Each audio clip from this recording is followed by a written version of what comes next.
Alright, I've been asked, how does one increase deer population on their property and at the same time ensuring that winter don't affect them too much? So it's pretty simple really. First thing you do is you build a barn or a shed, fairly big.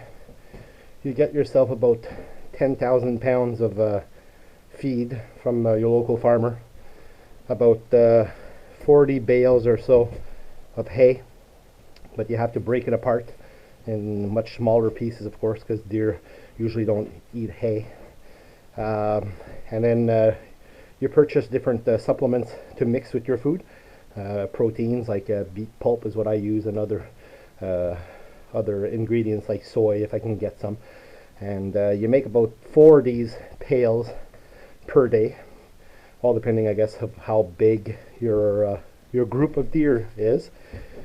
I use this little bin here to mix my food, and then that's about it. A little bit of property, and you start small and you work your way up according to your deer population and the needs, if it's going to be a heavy winter or not. Having said that, I've been doing this for a few years. I don't really have a lot of deers, but it's picking up. So I guess we'll get out of this shed and go see if I have a few deers today. Oh, it seems like I got a few waiting for me. Yep, there's a couple of small ones here and there, and yeah, that's about what it is, I suppose. I have a total of my biggest count this year was 68, and I'm sure there's a lot more than 68. Kind of hard to count sometimes, but yeah, so that's what it is. So join me in seeing how I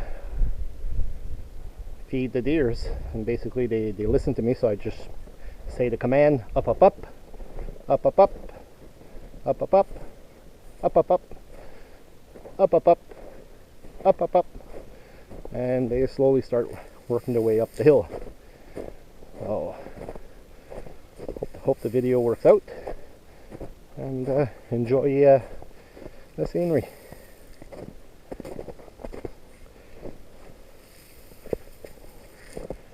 Hey, how's it going, you? Yeah. One of the important things when it comes to artificially feed deers, one way to put it, I suppose, is you got to stagger your piles. And I go about 12 feet or so. And the reason being is deers are not naturally accustomed to eating all in one spot. As we all see it in the wild, they're all over the place, and if you don't separate your stacks in 12 feet or so, the deer tend to try to dominate their feed, and actually increases the aggressivity of your actual deers, which they're not known to be really an aggressive animal, other than when it's the rut season. So you learn as you go along about the deer habitats and deer feed processes and so on.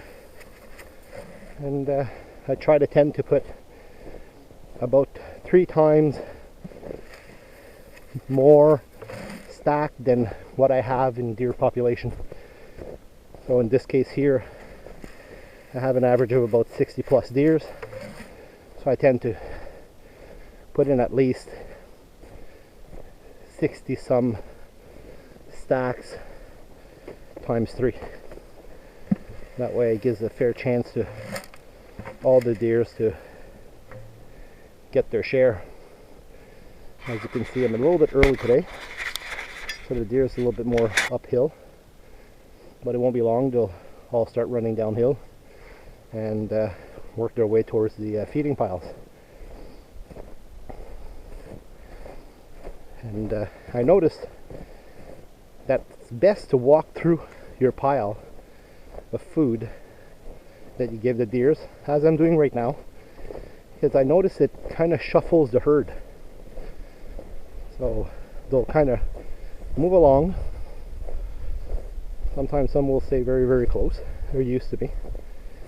There's a nice buck on the 1, 2, 3, 4, the fourth one.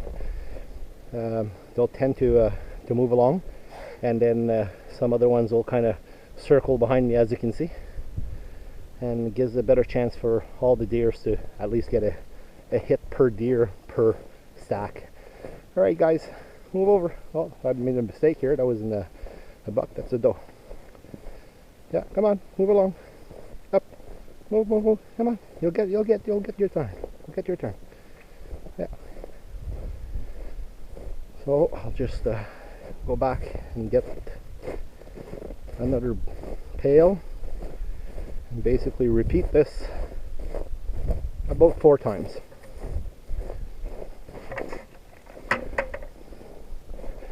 I kind of just shift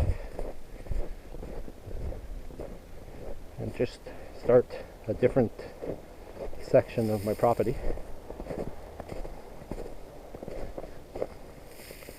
That gives them time to get to their stack.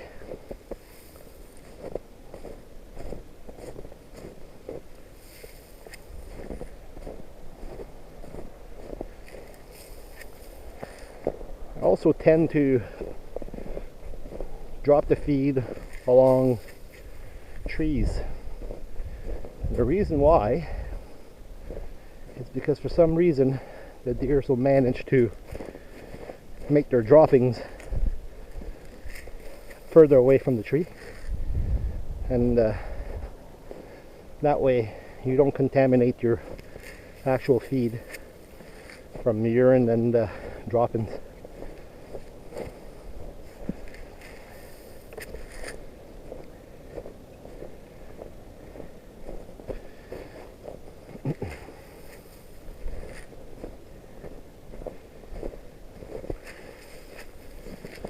We're soon spring. We're about, I believe, the 16th of March.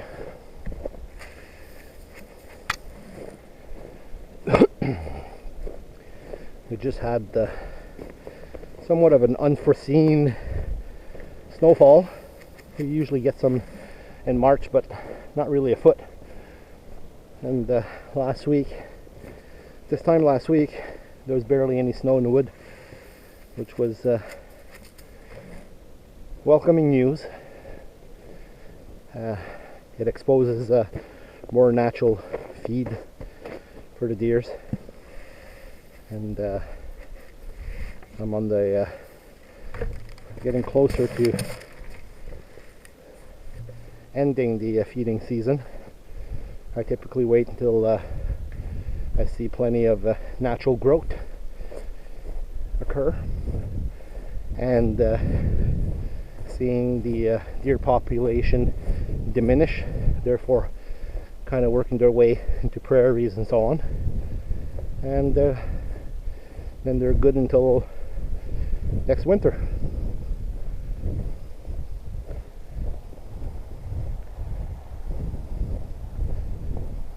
You good?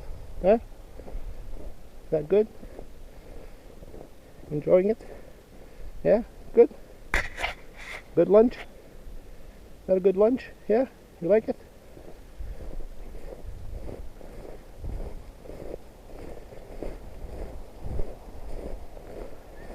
I'll shut off this video so they don't make them too long, and I can load it easier.